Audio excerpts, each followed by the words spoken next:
চশমাতে কখনো আপনারা টুথপেস্টের ব্যবহার করে দেখেছেন বন্ধুরা, কিংবা মশা মারার তেল কয়েল ধূপকাঠি ছাড়াই বাড়ি থেকে আপনারা মশাকে তাড়িয়ে ফেলেছেন কখনো? এমনই কিছু ছোট ছোট টিপস আপনাদের সঙ্গে শেয়ার করব। আশা করছি যদি টিপসগুলি ভালো লেগে থাকে অবশ্যই আপনারাও ট্রাই করে দেখবেন। আপনাদের যে প্রত্যেক দিনের কাজগুলো আছে সেই কাজগুলো আপনারা অনেকটাই সহজ করে নিতে পারবেন। অনেক সময় আমরা যখন লঙ্কা কাটি বন্ধুরা, দেখবেন লঙ্কার রস হাতে লাগার কারণে আমাদের যেখানে লঙ্কার রসটা লাগে প্রচণ্ড পরিমাণে জ্বালা করতে থাকে। তাই লঙ্কা আপনাদের হাতে নেওয়ার প্রয়োজন নেই, খুব সহজেই কেটে নিতে পারবেন। এই ছোট্ট আইডিয়া বা টিপসটি আপনারা বাচ্চাদের ক্ষেত্রেও অ্যাপ্লাই করাতে পারেন, বাচ্চাদেরকেও শেখাতে পারেন। এইভাবে লঙ্কার যে বোটার অংশটা আছে সেটাকে আমাদের কাঁটা চামচের মধ্যে দেখুন এইভাবে ঢুকিয়ে নিতে হবে। আমি যেভাবে ঢোকাচ্ছি ঠিক সেভাবেই আমাদের ঢোকাতে হবে, মানে কাঁটা চামচের মধ্যে। তারপর আমরা কি করব, ছুরি দিয়ে যত ঝিরিঝিরি লঙ্কাটাকে কাটতে চাই তত ঝিরিঝিরি করেই কিন্তু কেটে নিতে পারবো। এইভাবে আপনারাও লঙ্কা কেটে দেখবেন খুব তাড়াতাড়ি লঙ্কাটা কাটাও হয়ে যায়। সেই সঙ্গে এইভাবে লঙ্কা কাটলে আপনাদের হাতও জ্বালা করবে না, কারণ লঙ্কার রস হাতে লাগার কোনো সম্ভাবনাই নেই। আর আরও একটি কাজ যেটা আপনাদের সুবিধা হবে বন্ধুরা, এইভাবে লঙ্কা কাটলে আপনাদের হাত কখনোই জ্বলবে না। চলুন পরবর্তী টিপসটি আমরা দেখে নিই। এখানে আমি নিয়ে নিয়েছি বেশ কিছুটা পরিমাণ তুলো। আমাদের বাড়িতে কম বেশি প্রত্যেকেরই কিন্তু তুলো থাকে। তুলোটাকে ছড়িয়ে নিয়েছি। এবার দেখুন আমি এই তুলোর মধ্যে কিছুটা পরিমাণ তেজপাতা, লবঙ্গ আর রসুনের খোসা আমি এখানে দিয়ে দিলাম।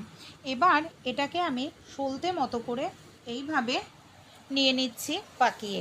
আমাদের বাড়িতে যে এই ধরনের প্রদীপ থাকে, মাটির প্রদীপ, প্রদীপের মধ্যে আমি এটাকে নিয়ে নিয়েছি। সামান্য তেল দিয়ে এটাকে আমাদের জ্বালাতে হবে যখন বাড়িতে মশার উৎপাত ভীষণ বেড়ে যাবে। এটাকে যদি আপনারা জ্বালাতে পারেন দেখবেন কত সহজেই ঘরোয়া উপায়ে বাড়ি থেকে মশাকে তাড়িয়ে ফেলতে পারবেন। পুরো ঘরে এটাকে আপনারা দেখান, তারপর 10-15 মিনিট জ্বালিয়ে রাখুন। যখন পুরোটা জ্বলে নিভে যাবে তখনও দেখবেন এটার থেকে একটি ধোঁয়া সৃষ্টি হচ্ছে। সেই ধোঁয়ার যে গন্ধটা সেটাও মশারা কিন্তু সহ্য করতে পারে না। আর বাড়িতে যদি ছোট বাচ্চা থাকে মশা মারা তেল কয়েল ধূপকাঠি ব্যবহার করা ভীষণ ক্ষতিকর, তাই এই টিপসটি ট্রাই করতে পারেন। মোমবাতি আমরা কম বেশি প্রত্যেকেই ব্যবহার করি। যখন মোম ছোট হয়ে যায়, মোমবাতি ভেঙে যায়, তখন এগুলো আমাদের আর কোনো কাজেই লাগে না, এগুলোকে আমরা ফেলে দিই। এই ধরনের ভাঙা মোম আপনারা ফেলবেন না। আমি একটি হাতা নিয়ে নিয়েছি আর ভাঙা মোমগুলোর থেকে এইভাবে দেখুন মোমটাকে বের করে নিচ্ছি। আর মোমের ভেতরে থাকা যে সলতে বা সুতো সেটাকে আমি সরিয়ে রাখছি। এবার কি করব, গ্যাসটাকে অন করে নিয়েছি। একদম লো ফ্লেমে কয়েক সেকেন্ডের জন্য আমরা মোমটাকে এইভাবে রেখে ভালো করে গলিয়ে নেব। এই যে আমাদের লিকুইড মোমটা এখানে রেডি হয়ে গেছে। এখানে আমি একটি প্রদীপ নিয়ে নিয়েছি, প্রদীপের মধ্যে আমি লিকুইড মোমটা দিয়ে দিলাম। এবার আমরা কি করব, এইখানে সলতেটাকে ঠিক মাঝখানটা আমি রেখে দিয়েছি। একটি কাঠির সাহায্যে এইভাবে রাখবো যাতে মাঝখানে থাকে। এইভাবে 20 মিনিট রেখে দিয়েছিলাম, ফ্রিজে নয় নর্মালভাবে রেখে দিয়েছিলাম, পুরোপুরি জমে গেছে।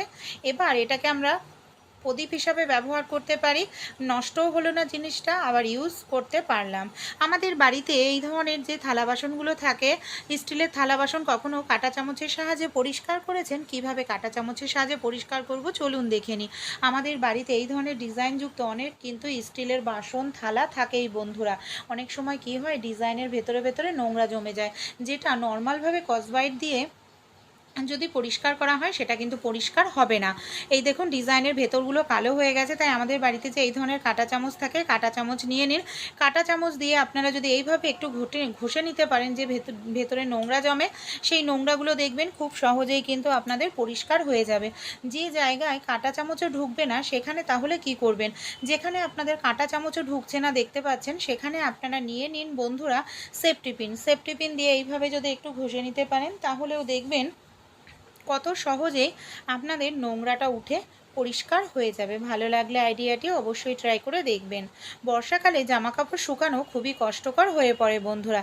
এর জন্য আপনারা কি করবেন, একটি বড় কড়াই নিয়ে নিন, গ্যাসের ওপর 1 থেকে 2 মিনিট রাখুন, দেখবেন কড়াইটা ভালোভাবে গরম হয়ে যাবে। এমন অনেক জামা কাপড় থাকে যে আমাদের অবশ্যই দরকার, এমার্জেন্সি পরে যেতে হবে, বাইরে বৃষ্টি পড়ছে, জামা কাপড় শুকানোর উপায় নেই। এইভাবে আপনারা তখন এই টিপসটি অ্যাপ্লাই করে আপনাদের জামা কাপড়গুলো সহজেই কিন্তু শুকিয়ে নিতে পারেন। দেখুন আমি এইভাবে কড়াইয়ের ওপর কয়েক সেকেন্ড করে রাখলেই জামা কাপড় শুকনো হয়ে যাবে। ফুটন্ত গরম ভাতের মধ্যে কখনো তেজপাতার ব্যবহার করেছেন? কেন ফুটন্ত গরম ভাতের মধ্যে তেজপাতার ব্যবহার করব? ভাত আমরা কম বেশি প্রত্যেকেই খেয়ে থাকি। অনেক সময় দেখবেন কি হয় যে আমরা ভাত খাই, রান্না করতে দিই, সেই ভাত হয়তো দেখা যাচ্ছে জল কম দিয়ে ফেলেছি, রান্না হতে হতে ভাত পুড়ে যাচ্ছে, পোড়া গন্ধ বেরোচ্ছে, সেই ভাতটা খাওয়া যায় না। তখন ফুটন্ত গরম ভাতের মধ্যে আপনারা তেজপাতা দিয়ে 10 মিনিটের জন্য ঢেকে রাখুন। দেখুন তেজপাতা পোড়া গন্ধ অ্যাবজর্ব করে নেবে, ভাতটা খেতে ভালো লাগবে, আপনাদের ফেলার প্রয়োজন পড়বে না। চশমা আমরা কম বেশি কেউ না কেউ বাড়িতে ব্যবহার করেই থাকি। অনেক সময় কী হয়, চশমা পরে রাস্তাঘাটে গেলে ধুলো ময়লা লাগে। সামান্য পরিমাণ একটু টুথপেস্ট নিয়ে নিন, যে কোনো সাদা কালারের টুথপেস্ট নেওয়ার পর চশমাটাকে আঙুল দিয়ে আলতো করে এইভাবে ডলে নিন। তারপর নর্মাল জল দিয়ে চশমাটাকে খুব ভালো করে ধুয়ে নিন। চশমার মধ্যে যে ধুলো ময়লা নোংরা লাগে সেটা দেখবেন উঠে পরিষ্কার হয়ে যাবে এইভাবে ধুয়ে নেওয়ার পর। তারপর কোনো পরিষ্কার কাপড় নিয়ে নিতে হবে, পরিষ্কার কাপড় দিয়ে চশমাটাকে খুব ভালো করে মুছে নিতে হবে। অবশ্যই এখানে পরিষ্কার নরম কাপড়ের ব্যবহার করতে হবে, তাহলেই আপনাদের চশমার কাজ কিছুদিন পর পর চেঞ্জ করার প্রয়োজন পড়বে না, অনেক দিন একটি চশমা ব্যবহার করতে পারবেন। রুটি আমরা কম বেশি প্রত্যেকেই খেয়ে থাকি বন্ধুরা। অনেক সময় বেলন চাকি দিয়ে রুটি বেলতে গেলে আমাদের অনেকেরই যেটা হয়, দেখবেন রুটিটা পারফেক্ট গোল আমরা বেলতে পারি না। তাই আপনাদের বেলন চাকির প্রয়োজন পড়বে না, কিন্তু দেখবেন তাও আপনারা পারফেক্ট গোল রুটি বেলে নিতে পারবেন বেলন চাকি ছাড়াই। এখানে আমি একটি বড় পলিথিন নিয়েছি, অবশ্যই পরিষ্কার করে নিয়েছি, শুকনো আটা ছড়িয়ে দেবো, রুটি তৈরি করার লেচি রাখবো। আর এখানে রুটির আটাটাকে একটু নরম করে মাখতে হবে। পলিথিনটাকে এবার আমি অর্ধেক করে ভাঁজ করে নিচ্ছি। তারপর ওপর থেকে একটি প্লেট নিয়ে আমি কি করব, হালকা করে এইভাবে একটু চাপ দেব, তাহলেই দেখবেন কত সুন্দরভাবে এখানে আপনারা বেলন চাকি ছাড়াই পারফেক্ট গোল রুটি কিন্তু বেলে নিতে পারবেন। দেখুন কত সুন্দরভাবে এখানে আমার রুটিটা তৈরি হয়ে গেল। ভালো লাগলে আইডিয়াটি অবশ্যই কিন্তু আপনারাও ট্রাই করে দেখবেন। আশা করছি আপনাদের কাজও সহজ হবে, এমনকি আপনাদের খাটনিটাও কিন্তু অনেকটাই কমবে।